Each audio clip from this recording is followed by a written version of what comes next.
Alfred, may paparating yata. May naulinigang yabag si Rose na papalapit sa kinaroroonan nila. Ano ngayon kung meron? Baka ang girlfriend mo yan sinundan ka. Kapag nakita niya tayong magkayakap baka magwala rito. Don't care about her. Hindi ko siya girlfriend. Siya ang may gusto sa akin. Lalaki lang ako. Wala akong nararamdaman sa kanya. Gaya ng nararamdaman ko sa'yo, Rose. Mula nang halikan mo ko ng araw na yon, nag-iba na ang takbo ng puso ko. Pati ang isip ko. Ginulo mo silang pareho. Pag-amin niya sa totoong damdamin. Dahil sa sinabi ni Alfred, isang napakatamis na ngiti ang sumilay sa labi ni Rose. Pero hindi na ituloy ni Rose ang sasabihin nang makita niya si Lawrence na bumungad. Si Lawrence! Kinabahan siya. Diyan ka sa kortina, Rose. Mabilis siyang nagtago sa likod ng kortina. Nang makalapit si Lawrence, agad nitong binati si Alfred. Ho, dude. Ano ginagawa mo rito? Galing ako ng comfort room, dude. Hindi muna ako pumasok sa loob dahil medyo sumasakit ang ulo ko sa ingay. Ikaw, dude, saan ang punta mo? Sa likod ng kortina, pinipigilan ni Rose ang paghinga niya. Titingnan ko lang si Rose, dude. Ang tagal kasi niya. Nasa comfort room daw siya, sabi ng tita niya. Ganun ba, dude? Ito lang ang masasabi ko. Give her a time muna. Nakita naman natin ang reaksyon niya, di ba? Sobra siyang nagulat sa sinabi ng mommy mo. Tama ka, dude. Sige, maiwan na kita. Dadaan din ako sa comfort room. Siya nga pala, dude. Salamat sa paalala mo. Yes, you are right. Sige, dude. Mauna na rin ako sa loob. Ika ni Alfred. Sige, dude. Sagot ng kaibigan niya. Tinungo na ang comfort room. Nang nakalayo na ang kaibigan, nakahinga ng maluwag si Alfred. Mabuti na lang nakita ni Rose na papalapit sa kinaroroonan nila si Lawrence. Rose, lumabas ka na riyan. Wala na siya. Kaagad lumabas si Rose na pawisan ito. Dinukot ni Alfred ang panyo. Pinunasan ng butil-butil na pawis sa noon nito. Sige na, mauna ka na sa loob, Rose. Susunod ako. Turan niya sa dalaga. Dali-dali namang pumasok sa loob si Rose. Saka naman sumunod na si Alfred. Oh, hayan na pala si Rose. Ika ng tita Sandra niya. Tama naman ang pagdating ni Lawrence. Nang makita ni Lawrence si Rose, ngumiti siya sa dalaga. Narito na rin ang anak ko. Umpisahan na natin ang engagement. Ika ng ina ni Lawrence. Bumalik ito sa may microphone. Now, everyones, tuloy po natin ang engage nilang dalawa. Lawrence, iho, halika. Ikaw rin, Rose. Isang malalim na buntong hininga ang pinakawalan ni Rose bago lumapit sa naghihintay na magulang ni Lawrence. Isang tingin ang ibinigay niya kay Alfred. Tingin na makahulugan. Let's go, Rose. Anyaya ni Lawrence sa kanya. Ginagap pa niya ang kamay ni Rose. Hindi naman magawang tumutol nito kaya magkahawak kamay silang naglalakad. Sa paghawak ni Lawrence ng kamay ni Rose, panibugho naman ang naramdaman ni Alfred sa oras na yon. Tila gusto niyang hatakin si Rose palabas ng bahay ni Lawrence para ilayo ito sa kaibigan. Nang makarating ang dalawa kaagad ng sinimulan ng engagement nila, isinuot ni Lawrence ang singsing kay Rose. Naikuyom ni Alfred ang kamay. Gustong-gusto niyang pigilan ang engagement ng dalawa. Pero wala siyang magawa. Sino ba siya para tumutol? Pero alam niya ang tunay na damdamin ni Rose. Her heart belongs to him. Wala namang kaimik-imik si Rose sa sandaling yon. Pakiramdam niya para siyang agos na sumusunod lang sa kung saan patungo ito. Nang matapos ang engagement, nagpalakpakan ng mga bisita at sabay sabing kiss. Si Alfred naman lalong nanibugho dahil sa sinabi ng mga bisita. Damn, her kiss is mine. Nakatitig siya sa dalawa. Kiss! Sigaw ulit ng mga bisita. Kiss daw, sabi ni Lawrence kay Rose, pero hindi umimik ito, kaya't kusang humalik si Lawrence. Hahalikan sana niya ang labi nito, pero iniiwas ng dalaga ang muka, kaya sa pisngi tumama ang halik niya. Masayang-masaya ang magulang ni Lawrence, kay lapad ng ngiti nila. Kahit si Lawrence masaya, tumitig siya kay Rose. Mabuti na lang pumayag ako sa gusto ni Mommy. Sa isip niya. Nang matapos ang engagement, kaagad na nagyayang umuwi si Rose. Tita, umuwi na tayo. Mamaya na, Rose. Marami pang bisita. Sagot nito. Kung ayaw mo pang umuwi, tita, pues ako uuwi na. May inis na napagkasabi niya dahil kanina pa niya gustong lisanin ang bahay nila Lawrence. Kaagad niyang tinungo ang pinto. Rose! Sigaw ng kanyang tita pero hindi na niya nilingon pa. Rose, wait for me. Magpapaalam lang ako sa kanila. Habol nito, pero hindi niya na ito pinakinggan pa. Tuloy-tuloy pa rin siya sa paglabas. Baka pag nagtagal pa siya sa loob, hindi na niya mapigilan ang sarili sa sobrang galit na nararamdaman niya. Mailabas niya ito. Kaagad na sinundan ni Lawrence si Rose. Rose, sandali lang, mag-usap muna tayo kahit saglit lang. Not now, Lawrence. Gusto ko nang magpahinga, pagod na ako. Okay, ihahatid ko na kayo. Huwag na, kaya ko pang mag-drive. Pero Rose, I said kaya ko, di ba? Medyo malakas ang pagkasabi niya. Okay, huwag kang magalit. Sabay taas ng kamay niya. Kaagad nang sumakay si Rose ng kanyang kotse at agad na pinasibad ito kahit wala pang tita niya. Dahil isa lang ang gusto niyang mangyari, ang makalayo na. Sa daan palang tuluyan ang pinakawalan ni Rose ang kanyang luha at humagulgol siya. Inihinto niya muna ang kanyang kotse dahil nanlalabo ang paningin. Ah! Sigaw niya at pinaghahampas ang manibela. Doon niya ibinuhos ang kanyang galit na nararamdaman. Ah! Ayoko! Ayoko! Sigaw niya. Natigil lang siya sa kanyang ginawa nang may kumatok sa bintana ng kotse. Tumingin si Rose sa labas. Si Alfred ang kanyang nakita. Awa ang nakikita niya sa mata nito para sa kanya. Sumenyas ito na buksan niya ang bintana. Umiling naman siya. Please Rose, open this. Narinig niyang turan nito. Humahagulgol pa rin siya. Hindi niya kayang pigilan ito. Rose! Katok nito. Talk to me. You need me now. Please open your window. Binuksan niya ang bintana. Dahil humahagulgol ang dalaga, binuksan ni Alfred ang pinto. Parang bata lang na kinuha niya si Rose at niyakap ng mahigpit. Cry on. Nakakabuti sa'yo yan. Ika niya habang hinahaplos niya ang buhok nito. Nang hikbi na lang ang narinig ni Alfred, inangat niyang mukha nito. Pinunasan ng luhang umaagos sa pisngi ng dalaga. Rose, kung tutol ka sa engagement na nangyari, sana hindi mo ito itinuloy.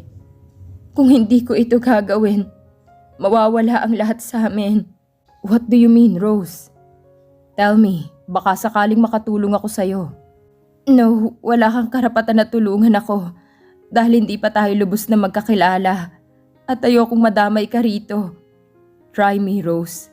Ituring mo ko bilang kaibigan mo ngayon. Ayokong maging kaibigan ka. Gusto kong mahalin mo ko.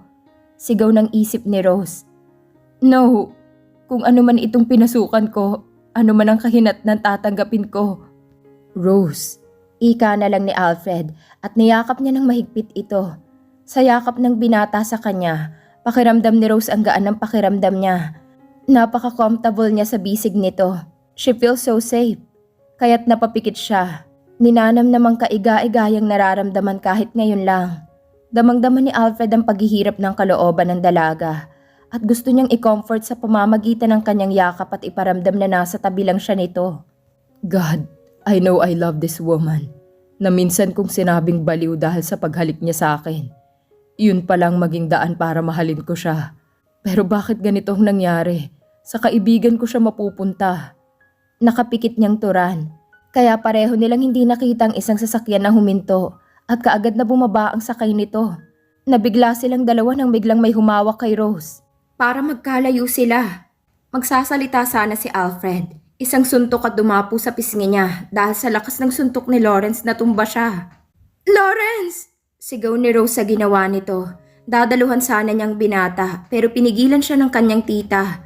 Anong ibig sabihin nito, dude? Kaibigan kita, hindi lang basta kaibigan. Isang matalik na kaibigan. Bakit?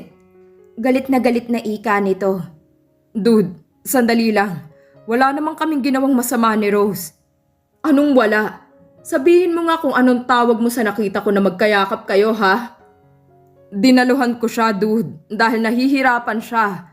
Nakita ko siyang paalis kanina kaya ko siya sinundan. Dahil nakita kong galit siya. Pag galit ang isang tao, hindi natin alam kung anong gagawin niya. Baka mapapano pa siya. Still, dude, iba ang nakikita ko. Tama na, Lawrence. Wala kang karapatan na saktan siya. At lalong wala kang karapatan na panghimasukan ng buhay ko. Galit na sabi ni Rose. Yan ba ang akala mo, Rose? Mula sa araw na to, you are mine. Can you see this? Sabay hawak ni Lawrence sa kamay niya. Pinakita ang singsing. Oh, dahil ba dito? Itinaas ang singsing na suot niya. Pwes, iyong-iyo na to. Sabay tanggal niya sa kanyang kamay. Rose! Wika ng tita niya dahil sa pag-angal niya sa singsing. Heto, take it. Nilagay niya sa palad ni Lawrence ito. I don't know what's the reason why you accepted the engagement. Nakikita ko naman sa'yo na ayaw mo. At hindi ko rin alam why my mom do this. Pero kung ano man ito, at dahil pumayag ka na, think about it, Rose. Ibinalik niya sa palad nitong singsing. Kaagad na umalis si Lawrence. Dude, sandali lang. Tawag ni Alfred pero hindi ito pinakinggan ni Lawrence. Pagkasakay nito ng kanyang kotse pinaharurot na kaagad. Rose, wika nito. Alfred, you can go now. Are you okay now? Yes, go. Iho, sige na, umalis ka na. Ako na ang bahala sa pamangkin ko. Kaya walang nagawa si Alfred. Agad na rin siyang sumakay sa kotse niya. Hindi muna siya umalis nang makita niyang iginaya ng tita ng dalaga ito para sumakay sa kotse. Agad niyang pinaharurot ang kotse. Pagdating sa bahay nila, blanko ang isip ni Rose. Anak, ang aga niyong umuwi ah. Wika ng daddy niya na nakaupo sa sala. Pero hindi na niya pinansin pa ito. Kunot ang noo ng daddy niya sa hindi niya pagpansin. Sandra, anong nangyari kay Rose? Ray, bukas na lang tayo mag-usap, pwede ba? Pagod ako. Okay, take a rest now. Ikaw rin, matulog na, Ray. Iya, mamaya na. Pagpasok pa lang ni Rose sa loob ng silid niya, agad na tumulo ang luha. Impit siyang napaiyak at pinagsusuntok ang kanyang kama para ba maibsan ang sakit na nararamdaman. Pag-uwi naman ni Alfred sa kanila, sa minibar ang diretsyo niya. Kaagad na nagsali ng alak, tuloy-tuloy ang kanyang pagtungga, kung kaya't mabilis siyang tinamaan. Napasigaw siya at inihagis ang basong hawak at sa unang pagkakataon napaluha siya. Nagising ang kanyang ina sa ginawa niyang paghagis sa baso. Dali-daling bumangon para tingnan kung anong nangyari. What's happening to you? Agad nagbasag ka na naman, iho. Don't mind me, mommy. Bumalik ka na sa silid niyo. Nakatungo niyang saad. Why? Hindi ka naman dating ganyan, Alfred. Tingnan mo nga ang sarili mo ngayon sa salamin. Para kang hindi congressman sa itsura mo. Tell me, what's wrong with you? Mommy. Ika niya. Alfred, kung ano man yan, mas magandang sabihin mo. Nakakagaan ng kalooban kung nilalabas ito. Nandito ako, anak. Mommy mo ako. Nakikinig ako sa'yo. Dahil sa sinabi ng ina, nag-angat siya ng muka at nakita ng kanyang inang luhang umagos sa kanyang pisngi. Mommy, I'm sorry kung nakikita mo akong ganito. It's okay, anak. I'm your mother. Naiintindihan kita. Bukas na lang natin ituloy itong usapan natin. I can see masyado ka ng pagod, anak. Take a rest muna. Tumango naman si Alfred sa tinura ng ina. Sinamahan pa siya nito hanggang sa kanyang silid. Good night. Hinalikan ng noo ng anak. Good night too, mommy. Bumikit na siya dahil tipsy nakatulog kaagad si Alfred. Kinaumagahan habang nakaupo si Rose sa sala nila, nilapitan siya ng ina. Maaga pa kaya naupo muna siya bago pumasok sa trabaho. Rose, anak, can we talk? Saad nito, hindi umimik sa ina si Rose. Nagpatuloy ang ginang sa pagsasalita. Anak, patawarin mo ko kung nailagay kita sa ganitong sitwasyon. Alam kong naghihirap ang iyong kalooban. Kung ayaw mong gawin ito, pwede ka pang umatras. Ano man ang kahinatnan ng ginawa ko. Sana mapatawad ako ng ama mo. Naluluhang turan nito. Hindi pa rin kumibo si Rose. Wala siyang galit sa ina. Nagtatampo, oo, dahil sa ginawa nila ng kapatid. Rose, anak, humihingi ako ng depensa sa ginawa namin dahil ikaw ang sumalo sa amin. Ayaw sanang sagutin ni Rose ang kanyang ina, pero nang makita niyang lumuluha na ito, kinibuan na rin niya. Mami, hindi na ako makakaatras. May isang salita ako at ayoko rin mawala ang lahat ng ito sa atin dahil pinaghirapan ito ni Dad. Dugo at pawis ang pinuhunan niya para marating kung anong meron tayo ngayon. Sana, Mami, hindi na ito mauulit pa ang pagkakamali mong ito dahil wala nang sasalo pa sa'yo. Promise, anak, hindi na. Thank you so much, Rose, anak, for saving me. Kahit na ang kapalit ay ang kaligayahan mo, Humagulgol ito at iniharang ang kanyang palad para hindi marinig ng kabiyak ang pag-iyak niya. Mommy, tama na. Huwag ka nang umiyak. You're my mother. Ikaw ang nagbigay ng buhay sa akin sa mundong ito. Hindi ako galit sa'yo or kay tita. Maybe God have a reasons why He gave me this problem. Kung matatawag bang problema ito. Anak, I'm sorry talaga. Nagkamali ako. Mommy, lahat naman tayo nagkakamali eh. Walang perpekto sa mundo. Sana ang pagkakamali mong ito maging lessons na. Stop crying, Mommy. Anak, napakabuti mo. San ba ako magmamana kundi sa inyo ni Daddy, di ba? You and Dad is a great parents. Thank you for that, Mom. Niyakap niya ang ina. Salamat, anak. Mas mahigpit ang ganti nitong yakap kay Rose. Wala na yon, Mommy. Handyan na, wala na akong magagawa pa. Dahil ako yung taong may isang salita. Anong drama to? Ba't kayo nag-iiyakan na mag-ina? Napatingin ang ina ni Rose sa kanya na may kaba. She knows it. Kasi Dad, I'm engaged. Diretso niyang sabi. What? Bakit hindi namin alam ito, Rose? Ako rin naman, Dad. Hindi ko rin alam. What do you mean? Hindi mo rin alam, anak? Nakatitig naman ang ina niya sa kanya. Baka masabi niya ang dahilan. I mean, Dad, hindi ko alam na magpo-propose na pala ang boyfriend ko sa akin. Rose, anak, don't be a lie. I know you. Wala kang boyfriend. Tell me what happened. Dahil sa sinabi ng amay, may takot siyang nakita sa mata ng kanyang ina. Kailangan ni Rose na magsinungaling talaga sa ama. Dad, remember yung hinalikan ko? He's my boyfriend now. I don't believe you, anak. Ang bilis naman, ilang linggo pa lang ang nakalipas noong hinalikan mong lalaking yun. Tapos now you are saying that you are engaged to that man? Unpredictable and unbelievable. Rose, anak. Hindi alam ni Rose kung ano pa ang sasabihin niyang kasinungalingan sa ama. Pero gumana pa rin ang isip. Daddy, iba na ang panahon ngayon, di ba? At saka ang sabi niya sa akin, doon din naman daw ang tuloy namin sa pagpapakasal. Kaya bakit hindi pa namin gawin ngayon habang bata pa kami? Kasi tumatanda na raw po kami, Dad. Are you sure, Rose? He said that? Daddy, oo naman. Alangan naman nagagawa ako ng story para maniwala ka. Okay, I want to meet him. Sabihin mo sa kanya na pupunta siya dito sa bahay, anak. Then I will believe you. Yes, Dad. Tugon niya sa ama. Tell him tonight, Rose. What? Namutawi sa labi ni Rose. Oh, para saan ang what na yan, Rose? Nakakagulat bang sinabi ko, ha? Hindi naman, Dad. I mean, yes, sasabihin ko sa kanya. Sige, maiwan ko na kayo. May meeting pa ako ngayon. Sige, Dad. Ingat ka po. Nakahinga ng maluwang ang ginang sa naging takbo ng usapan ng mag-ama. Sally, ikaw ang maghanda ng pagkain natin mamayang gabi, ha? Para sa bisita natin. Oo, huwag kang mag-alala, Ray. Akong bahala sa lahat. Sige, alis na ako. Paalam nito, nang wala na ang ama ni Rose. Anak, salamat ulit. Akala ko sasabihin mo ang totoo sa daddy mo. Ngiti ang tugon ni Rose sa ina. Mommy, aalis na rin ako. Nakalimutan ko marami pala akong trabaho sa opisina. Mag-ingat ka sa pagmamaneho mo, anak. Paalala nito. I will, Mommy. Bye.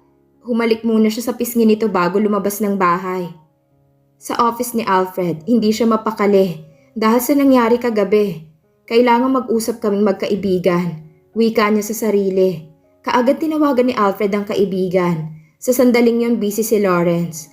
Pinag-aaralan ng mga kasong hawak. Nang mag-ring ang cellphone niya, kunot noong tiningnan ito.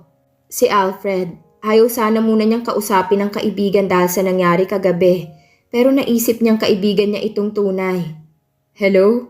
Sagot ni Lawrence. Hello, dude. Kailangan natin mag-usap tungkol sa nangyari kagabi. Sure, dude. Saan tayo magkikita? Sa dati, dude. Okay, hintayin kita doon. Walang kagana-ganang sagot nito. Thanks, dude. Sige na, dude. Marami akong ginagawa sa ngayon. Okay, pasensya na sa abala, dude. Bye. Nang ini-off na ni Alfred ang cellphone, naihilamos niyang palad sa muka. Biglang nagkaroon ng pader sa pagitan nilang magkaibigan. Ramdam niya ito. Sa office ni Lawrence, tumunog muli ang cellphone niya. Iyamot siya baka si Alfred na naman ito, kaya hindi niya pinansin. Inis si Rose sa hindi pagsagot ng tinatawagan. Pinakuha pa niya sa kanyang tita ang numero ni Lawrence sa mami nito. Bahala ka sa buhay mo. Ayaw mong sagutin, di wag. Pero nang maisip ang ama, muli niyang dinayal ang numero. Damn! Mura ni Lawrence nang tumunog muli ang cellphone. Asar na sinagot niya ito. Hello? Napataas ng kilay si Rose, imbes na hello din ang sasabihin. Galit ka ba? Ang nasabi. Rose, naging malumanay na ang boses ni Lawrence. Hindi ako galit. Someone calling me kanina eh. Napatawag ka. May kailangan ka ba? Oo, pinapasabi ng daddy ko pumunta ka sa bahay ngayon. Parang wala lang kay Rose ang sinabi. Para saan, Rose? Pumunta ka nang malaman mo. Pupunta ka ba o hindi nang masabi ko sa kanya? Of course, I'll come. Okay, bye. Rose, wait. Habol niya pero tunog na lang ang narinig niya. Napailing si Lawrence. Alam niyang mabigat ang damdamin ng dalaga sa kanya. Kinagabihan ilang oras nang naghihintay si Alfred, pero wala pa rin si Lawrence. Napatingin siya sa cellphone nang tumunog ito. Kaagad niyang sinagot. Dude, Lawrence, nasan ka na? Bungad niya. Hello, dude. Pasensya na kung hindi ako makakarating dyan ngayon kasi tumawag sa akin si Rose at pinapapunta niya ako sa bahay nila. I forgot to inform you kanina, dude. Ganun ba, dude? Okay, next time na lang. Pasensya na talaga. Yes, next time, dude. Sige na, nandito na kasi ako sa labas ng bahay nila, Rose. Sure, dude. Bye.